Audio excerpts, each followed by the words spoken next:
I was the president of Blockchain USC, a student organization at USC, discussing all things in crypto.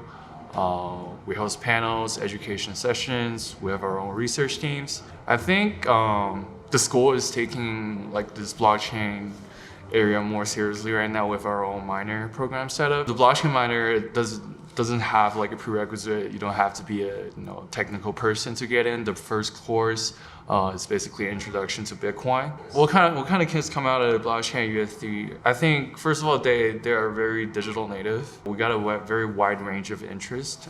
From business kids to devs coming from the engineering school. So over COVID had nothing to do, so it's like going online and stock markets were going crazy. And crypto markets were also going crazy. We also had the DeFi summer, so that's when I actually did my head in and kind of just went from there. And crypto is gonna be here to stay and be. I think by the next cycle would be much more promising. So my name is Jeffrey Chen. I'm currently a senior at the University of Southern California. I was the president of Blockchain USC, a student organization at USC, discussing all things in crypto. We host panels, education sessions. We have our own research teams. And now I'm here in Denver trying to get in touch with all the experts in the space. I'm also interning for Foresight Ventures and mainly look at NFTs, DeFi, and doing some macro research for them at the moment. So yeah, happy to be here. So I joined a club back in freshman year. Freshman spring, there were only 20 folks in the club. It was very small. We were going over some very intro concepts at the moment back in early 2020. And nothing was really going on with the club over COVID, but ever since I came back to school after COVID, it was I think after the NFT summer, and everybody was hyped up, and we got tons of more signups just in that year. And I think the progression is pretty linear with how the market's been doing. And right now in the bear market, obviously the turnouts weren't as great, but we're building up some substantial groundworks. And in terms of the organization, we got a lot of things set up, and people are showing more interest. I think some more long-term visions, and because there are a lot of the tracks that are showing up themselves, NFTs, DeFi, and there's tons of more sectors to go into, and a lot more things to learn about. And we also have our own governance team at the moment, working with some of the other VCs on their protocol that they've invested in. What about funding for the club? I know that you guys got funding from EU DAO, and just recently Optimism granted Blockchain USD $1 million OP.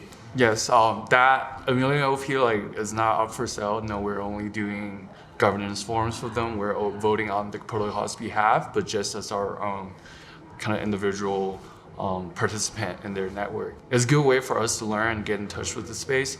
And in terms of EduDAO, it's very event-based. We're trying to use that money to host a lot more events. And we also have our annual blockchain conference in Southern California. It is so far the largest event held by a student organization in Southern California. So we're pretty proud of that. And we're still looking for speakers, instructors, and partners in the years coming. So I think the school is taking this blockchain area more seriously right now with our own minor program setup. And I think the school got $5 million from VanEck Digital.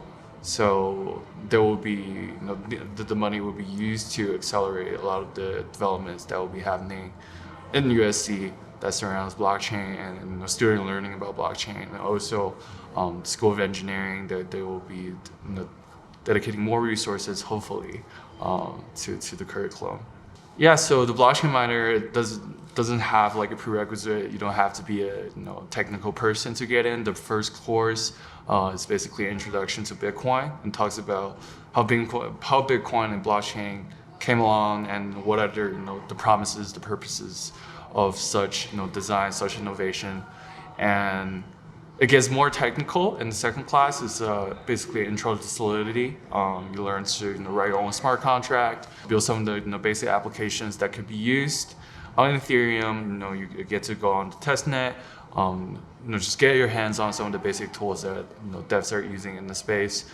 And then the third class is a research-based class, looking at some of the existing applications and sectors in the space.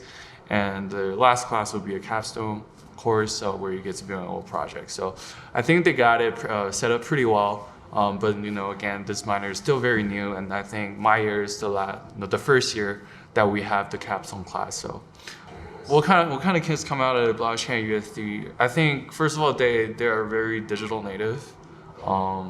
They like to keep their eyes on Twitter, Instagram, whatever social medias. Not so much as to traditional media, but I think they are pretty open about where they get their information from, and that way I think they're here at the club, studying, interested about whether it's a shitcoin, whether it's an NFT, or whether it's infrastructure, consensus mechanism, whatnot. We got a very wide range of interest, from business kids to devs coming from the engineering school. So it's an interesting mix, and I think in the next 5 years, to me personally, I want to see more developers. I think a lot of the students maybe at the engineering school right now are more leaning towards working in AI compared to crypto, because I think crypto is much more market dependent, and AI is still at its very infancy stage, but we have seen a lot of the ChatGPT and applications like that going on a trend that are actually showcasing the capabilities of such applications. So, but I think there's a quite a lot of room for growth for both, and crypto is gonna be here to stay and be. I think by the next cycle would be much more promising. I think ultimately, yeah, I think I see AI as more of an assistant tool that help people to be productive, be in whatever field, whether it's research, whether it's trading. There are a lot of use cases for AI to be implemented, and that could be very well within the crypto industry. So there's many ways that we will be able to leverage both of them on these industries in the future, in my opinion. I think this might be kind of cliche, but for blockchain to become mainstream and digital ownership to really be reached on a broader scale, gaming is definitely a huge part of it. And then I think social apps. This might be still a little bit early in the timeline, but I think in the next 5-10 years we should see more and more social apps that have somewhat of a tokenomics or economic incentives for people to participate in. I think compared to traditional Web2 social apps, I think Web3 social apps right now have very segmented user base, and everyone that uses it are crypto people.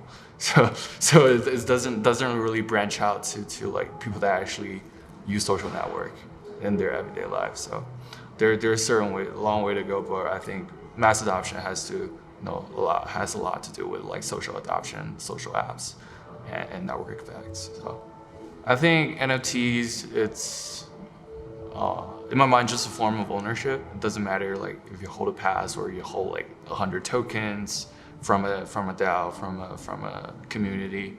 I think it just it's a good. How can I say this? It's a necessary in the digital age that we have a form of ownership like the NFTs. But I think a lot of the use cases have yet to be discovered. But the groundwork is there, and people are coming up with a lot more standards, what to play along with it, a lot of swapping protocols, how do you AMM swaps for NFTs and whatnot. It's mostly on the financialization side, but actually the actual utility side, I think there's still room to grow. I think people might be overshadowed by the scams that have happened. That happened because of the bad actors, but not because of blockchain itself. The tech itself, I think, it's very disruptive, and it can be very disruptive. And the freedom of transaction, you could actually get on a network and participate in whatever, DeFi, GameFi, and actually like gain rewards, not rewards, be a part of the entire economy of this network without any kind of credit records or certificates or whatnot.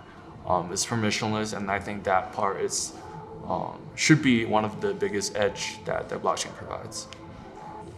I think I'm like from my own like portfolio perspective, I'm like pretty bullish on stablecoin narratives, because I think for a DeFi or digital economy to work, there has to be somewhat of a stable money in place that kind of is separated from all the speculations.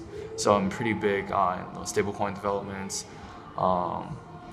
Whether it's centralized or decentralized, I think that there are use cases for both, and they're one of the should be one of the biggest adoptions going forward in terms of market cap.